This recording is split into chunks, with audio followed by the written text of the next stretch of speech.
everybody. Welcome. It must be Thursday night, Born Political. I'm really excited tonight. I always say I'm really excited, but I truly am this week. We're going to interview candidates, like I said, as we come up to the November election this year. But this is a candidate I happen to be supporting, somebody that I was really looking and hoping that she could make it down. She hailing all the way down from New Haven. We know that's not the easiest trek, but she came down tonight, and she's running for Secretary of State. Most folks don't understand what that position means. I really didn't know what it meant until I got up into Hartford and started to see the impact that they can have, especially in these last few years.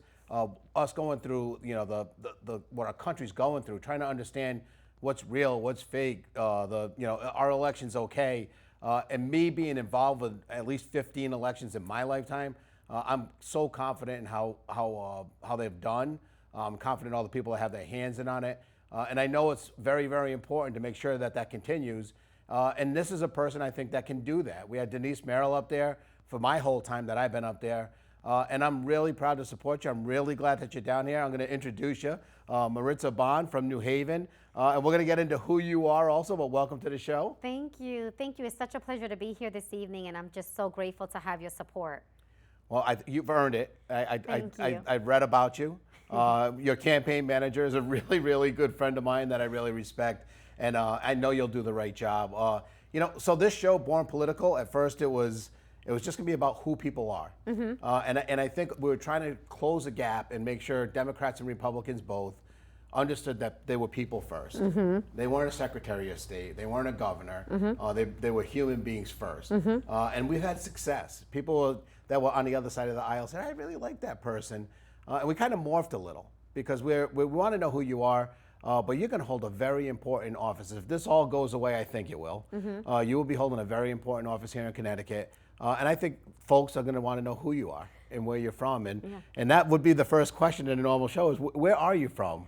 Yeah, well, I was born in Brooklyn, New York, and first generation, my grandmother moved and migrated from Puerto Rico, and then we moved to the city of New Haven in this neighborhood called the Fairhaven neighborhood. And we were like one of the first few Spanish families to move in the community. It was predominantly an Italian community. And so, as you can imagine, I was enjoying eating a lot of Italian food growing up. My best friend was Italian.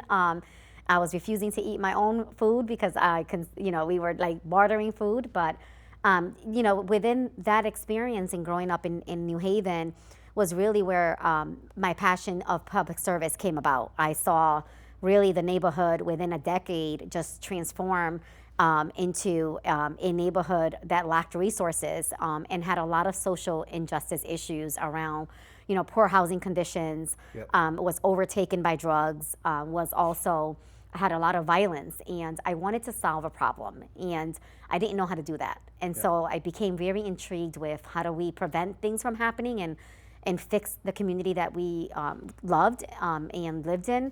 And that's how I leaned on my education system and my advisors to be able to navigate me and be the first to go to college in my family. But all good public service, I think, and all good public servants show up in Hartford one day for whatever reason, usually because of something that happened to them, or something they experienced, and it definitely sounds like it left a mark on you. For certain. And this is probably putting you on the spot because you're a New Haven person. I got to ask you, which one's the best pizza? And you probably can't answer that. I will answer it. I do answer it. You do. You will answer that. I will answer it. All right.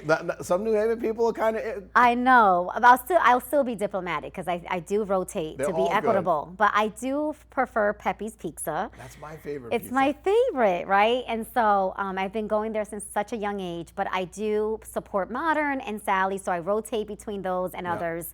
You go to Libby's still for the and then we go to Libby's after, and they remodeled actually. If you haven't been there since they remodeled. I was a pizza cook in my previous time. Like I've always done construction, but I had 2 jobs, and we used to go on field trips to Pepe's to figure out what they were doing. And it ended up being the Recovery Room restaurant down here, which became wildly popular because we had mostly Greek pizza and pan, and I loved that pizza too. But it was just not like the New Haven pizza, just different. So that brick oven. So hailing from the pizza county, I'll call it. So brothers and sisters, or were you how that? So I have a younger brother, and being raised in a non-traditional family, as you can imagine, my grandmother and my uncle. My uncle lived with his 3 kids in the first floor. My grandmother with my brother and a cousin And then I had 3 uncles who were in the attic unit, and they were teenagers. Yep. And so we had a large family setting, and I was, loved and supported by them, and grateful for them taking me on. I actually think that's one of our problems in America. Everyone's asking what's wrong with America, and I think we got this, somehow it's embedded in us now that living together in that kind of manner. I grew up and we were packed. It didn't matter what house we were in, it was packed. I mean, even Filipino customarily will stick together. And a lot of Latin, cultures do the same thing, but it also happens in Europe. And when you come to America, it's like, you know what? Everyone needs their own little space and their own big yard and be 20 minutes away from grandma. And I had so many eyeballs on me in my house because it was a 3-bedroom house and there was 9 people living there. That's 18 people at all, 18 eyeballs that can catch you doing whatever. But I still think, that's really what makes us great. Is being able to have that extra help. Now everything has to be outside help. Like you have to hire a babysitter. I know. And babysitters are built in a home like yours. For certain, and it's so cliche, but when they say it takes a village to raise a child, like I'm a true testament of that, and I'm a product of that, and I am proud of where I come from because that really has shaped me to be the woman that I am today, and it just keeps me rooted on my principles and values. So then your grandma, because born political, I like to always ask, because a lot of things when you were young, you were an older sister, you had a younger brother. What was the age difference? 2 years, 2 years and a half. So that's actually fighting years. Yep. Because I was 5 years older than my little sister, and there's no fight. It's just called teasing and bullying at that point. So I had a better relationship with my sister because we had that gap. Me and my brother were 2 years, and we'd battle. And so it wasn't too bad because we were the opposite sex. So it wasn't too bad. I think I'm his mom, so that I treat him like I'm his. My I'm daughter the mother. did that with my son. She was 2 years older than my son, so that's. So I mothered him a little bit and told him what to do. So I still remind him that although I'm petite, and he's taller, I still remind him I'm the older sister. Doesn't matter, right? Doesn't matter. Doesn't matter. You'll chase him down. And then your grandmother was she political at all, or was she talking about politics? No, really? So and that's why I'm running for Secretary of State because civic engagement is something that I did not learn in schools, or I didn't really learn in my family per se. My aunt dabbled in it and supported local politics, but I really learned it as an adult and having to learn how to advocate for the different causes that I was working on for the last two decades. And that's where I really learned about the importance of local level politics and the power we have when we utilize that strategy. I think a light bulb goes off, especially, so you grew up in this this little neighborhood, and once you get involved and you realized, probably the very first meeting you go to where you realized that maybe this $4,000 in grant money went to your neighborhood instead of going elsewhere, or went to support a school that meant something to you instead of going elsewhere. A light bulb went off in my head very similar to that, and it had to do with keeping score in basketball. Had nothing to do with politics. But our Park and Rec, who was directing at the time, just felt like 12-year-olds didn't even know the score, that they should just run up and down the court and play and have fun. And I disagree with that. And lo and behold, when I got in the RTM and I made the difference and brought it to a vote, most people wanted their kids to know what it felt like to win and lose at 12. You don't want to find out what losing is your first time when you're 24 and your girlfriend breaks up with you. You want to really, that's something, I think sports, the most important part is learning how to win and lose. But that really changed the way I looked at public government and public, because we're having people make decisions for us all the time, every day, and we may not agree with them at all. And that's why it's important to be involved locally, to understand who the people are that are making decisions. And being Secretary of State, I got to tell you, there's huge decisions to be. We saw the implications of Secretary, and I will say one thing: people that are Secretaries of States, because it's so nonpartisan, you saw how nonpartisan these folks tend to be. The ones that stood up against their party in other states, that had death threats against them. It's almost like embedded in folks that it's like, I just want it fair. And I think that I can tell it's in your personality. Yeah. It's a trait you have to have if you're going to be a Secretary of State, but you have it. No, thank you. And I think, to your point, I'm a mom of 2 boys, and one was really active in sports, so I'm actually about winning. So I was one of those team moms running up and down the court, cheering my kid on. I can hear it. I can tell. And so, W for sure. But I do think that they do teach character, and they teach the importance of being able to have a team effort. And so thank you for advocating for that in your community. And you know, it's funny because although New Haven served as my platform to be motivated to public service, I didn't start my career there. I actually started my career in the Naugatuck Valley, and then I spent a decade here, right here in Eastern Connecticut, New London County. My And hometown, London. so, you know, 10 years of my career was right here in this community. And so it does have value, and it allowed me to see the importance of both rural and suburban communities, and also the dynamics of urban.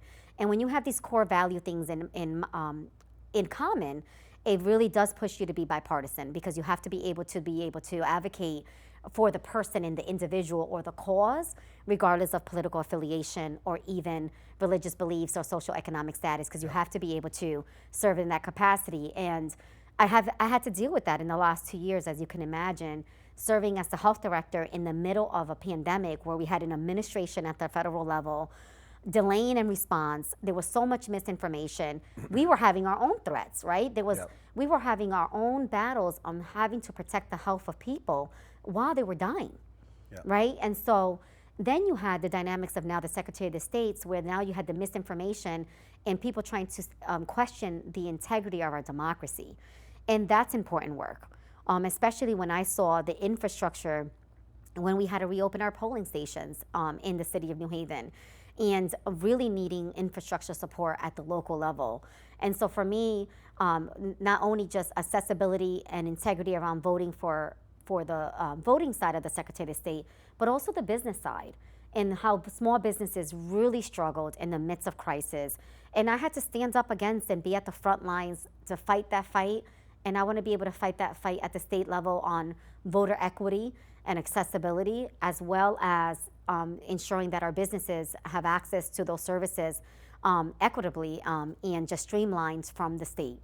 And speaking of the pandemic, for me personally, you know, obviously we took a lot of heat for giving Governor Lamont the power that we gave him, and I would do it again.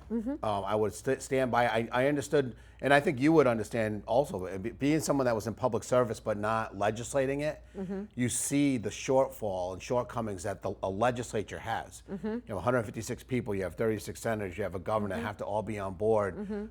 I love putting it in the hands of experts because I think we're too big of a machine, we're too slow sometimes. But you were part of the machinery that got everything going. Yes. And we didn't give enough credit, I don't think, to our government agencies and public service agencies because we did really well, I thought, through the pandemic. And although people were really frustrated sometimes because businesses would say, do I need gloves? Do I not need gloves? Do I have to have glasses? Can I open tomorrow? And those are, well, I think why people get so angry sometimes with government is because the questions are so personal sometimes. Yep. Is my business going to make it? Yep. And they're asking you, Yep. and you have to tell them, Yep. you know, probably sometimes things that they don't want to hear. So those were, I think, maybe some of the toughest decisions or conversations. Yeah, that we had to have. And, you know, we had to be transparent and honest. And Yep. we, in the midst of crisis, I think what worked for us is we had to be, and we were the leading in the country. We were one of the leading states in the country.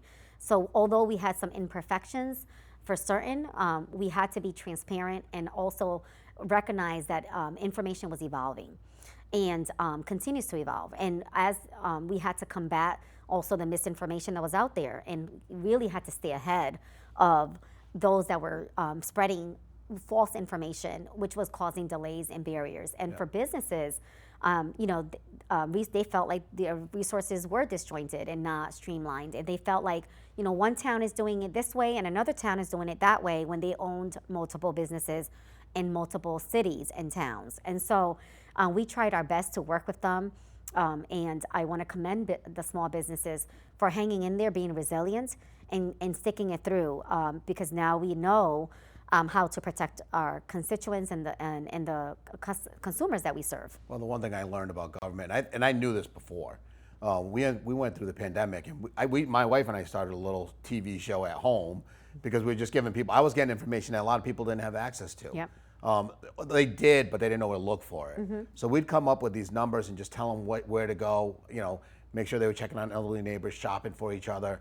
I am 100% certain that in any catastrophe, there's no government agency that's going to take care of everything. Correct. That we have to lean on each other. That's right. We have to lean on our public agencies. We have to lean on folks like that. The job you were doing during that time. Yep. But mostly we have to trust each other. And I think the misinformation piece that you talked about with the pandemic spilled right over into our election, or started with the election and election talk, and then spilled right back over into this pandemic. And oddly enough, the 2016 election wasn't fake or false. It was real because one person won. And in 2020, it was false. And I'm more concerned than our election, not safety, because I believe they are safe. I do believe that. I believe in the perception of are they safe or not. And I'm not sure how we get there, because the other side is so entrenched sometimes. And we're not going to bring them to our side by screaming and yelling at them. No, absolutely not. But we need to get them in. And my idea was to bring in this Republican registrar of voters and the Democrats, because I know both of them. Jeannie Rogers in Groton is a Democrat. Kristen Venditti. These are people that have it's in their blood. When they want to be Secretary of State or registrar, it's like, what's safe? What's out? I just want to know what's fair, what's right. foul. And that's what they care about. And maybe that's the path, because she's very respected in her party. And maybe we have these Republican registrars and Democrat registrar of voters speak at these events. And I know it's not easy, because they're going to get yelled at. Yeah. And that's. And I think you said it really clear is about being trusted messengers, right? And so for me, I wasn't successful as an urban city because, Maritza was the best health director, maybe a little bit. But it was really because I was able to bring together and convene local trusted grassroots community leaders to help fuse the same consistent messaging. And the same goes for the Secretary of the State office. For me, a vision is to be able to bring a task force of local registrars and town clerks that represent different communities, sizes communities, and be at the table when we're trying to push policies. Because the policies are the policies. Even if we're trying to get early voting passed, we're trying to expand no excuse absentee voting, we all have implications at the local level. And the laws are the laws. They're not going to be different only because it's a different town. Yep. And so we have to standardize our procedures and making sure that we're consistent, and that we're also being transparent in our messaging as a public-facing office. So the constitutional office as the Secretary of the State has an opportunity to really take it to the next level and really be a spearheader of convening these different groups so that we can make sure that at the local level, we are demonstrating that we are a strong democracy that can be trusted. Yep. And I, as a legislator, I really feel, and I know your campaign manager, Russ, feels the same way, is we do a lot of times make these laws out of an incident or an accident or a situation that's happening in a small, tiny town, or it's happening in a large city. And because we're not a business, and everyone says they want us to run like a business all the time, but the business of voting cannot be run like a private company where you get certain services in one section and not in the other. The goal is to make sure it's all fluid and make sure and people equitable. are not inequitable, and making sure there's not. And I think Connecticut does a great job, but I have seen long lines. Nothing like we see on TV where people have to take a day off of work to vote. Yep. We don't see that in the state. But we do see inequities. We do see, just the fact that there's some folks that have transportation and some don't. Knowing that we live in a time where we have access to technology, that none of this has to happen, but also knowing that people are scared. Yep. And, they don't want to put their thumbprint on something and say that's their vote, or because we know all these things are going to evolve and go to something greater someday, where technology is going to eventually have to catch up to us. I talked to some folks that want to go back to the punch machines, because they said at least the punch was there and it was safe, and I think that'd be a disaster. It would. We need to modernize our systems for sure. But I think one of the things that you mentioned earlier that really is also our barrier is that you worked multiple jobs at one point in your life, right? Or you probably still are doing that. And people have to be able to maintain their households. And sometimes just having a voter have one day as an option to vote is something that we're well overdue. We know that we're like one of 6 states that still do not have early voting. But I think one of the things, as a person that implements legislation, once you all pass it, one thing is for certain is that there's implications for all policies, especially if they're not funded, right? Yeah. And not tied to some funding source. And so what's important for us to consider is that we need to make sure that when we're talking about accessibility and we're talking adopting different policies as early voting, we have to think through the implications that they're going to have at the local level and get the buy-in from the people that are going to actually be the implementers, like local registrars and town clerks. So for me, it's important for us to work as a partners with legislators as well as local registrars and town clerks to be able to then push an agenda to improve accessibility, because it is true. There are some communities that are disenfranchised, they get discouraged. There are rules that may differ from one community to another. I have heard different stories of concerns across Connecticut, from a valley town to a major city. So we have to do better in making sure that if there are communities with language barriers or literacy, that we need to consider standardized messaging for those different communities. And the Secretary of the State's office has an opportunity to be a spearheader of that. And you could have a registrar that actually looks at a law or rule a little different than another town. So you can get those inconsistencies. There's no doubt about it. But we, to make sure that people feel like they have access, some people say, well, you know what? Maybe it should be a national holiday. And the funny thing is, when you give somebody a paid holiday so they can go off and vote, the people that I talk about that don't have access, that can't vote, they don't have jobs that come with paid holidays. Correct. I personally, I'm actually in the union, the sheet metals workers union, and we don't have paid holidays because we're in construction. We'd get laid off right before a holiday, so we wouldn't have to pay you because they can do that. It's flexible, and we got away from paid holidays. But most people I know that are in the industry, like if you're working in a restaurant, which is about 30% of our businesses and employees, paid holidays aren't a thing. So doing a paid holiday doesn't help. We know how to fix it, but to have people stand up on our house floor and say, well, it's the most important thing that we do, and if they can't find time to do it, maybe they shouldn't vote. That's the overwhelming feeling for some folks. For me, when the kids were young and we had to eat, and my whole entire paycheck, if I missed an hour, that we felt it, or you didn't get that extra shift that you needed, you felt it. It's really a shame that people feel that way to me, because yes, it is. Yes, I know people that will not take the day off to vote. Absolutely, I know that. And they also don't know what their rights are when it comes to maybe voting early or voting by mail. They just say, I'm going to try. And how many conversations I had with people when I was running to call and say, hey, I see you didn't vote yet. I know, Joe, I know. I got worked at late. I did this, I did that. I got to go pick up my daughter. Those are real life things. And you having a busy life contributing to the economy shouldn't preclude you from voting. Absolutely. And I think it's important for communities as such to be able to have access to vote, because we can hold our politicians accountable. We can also have equity around our resources when they get allocated when we're looking at budgetary decisions. And so civic education is a platform that I want to expand. I know the Secretary of the State has worked on civic education to some extent currently, and so I want to make sure that it's also equitable in certain communities, because when we teach our youth and they have the knowledge to participate in a process and understand how powerful it is for us to vote at the local level, we can be able to have a better society that ultimately benefits all of us. Yeah, and I think the importance of voting, because it's easy for us all to say that, it's just important, you got to do it. But I think someone who hasn't voted and all of a sudden they find themselves 30 years old and they go to some school meeting where they're really not happy with some decisions being made, that's not the first time you should probably get involved. You should get involved early. I know starting off in school and teaching civics. That's right.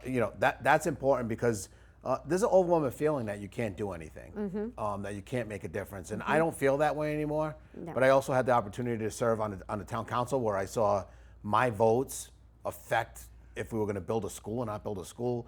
My votes at the RTM, are we going to change a pump or not a pump? And although it sounds trivial, or even the basketball thing I brought up earlier, you understand that, once you see that you can change something, and people say, wow, these politicians, you guys get all this, you feel powerful.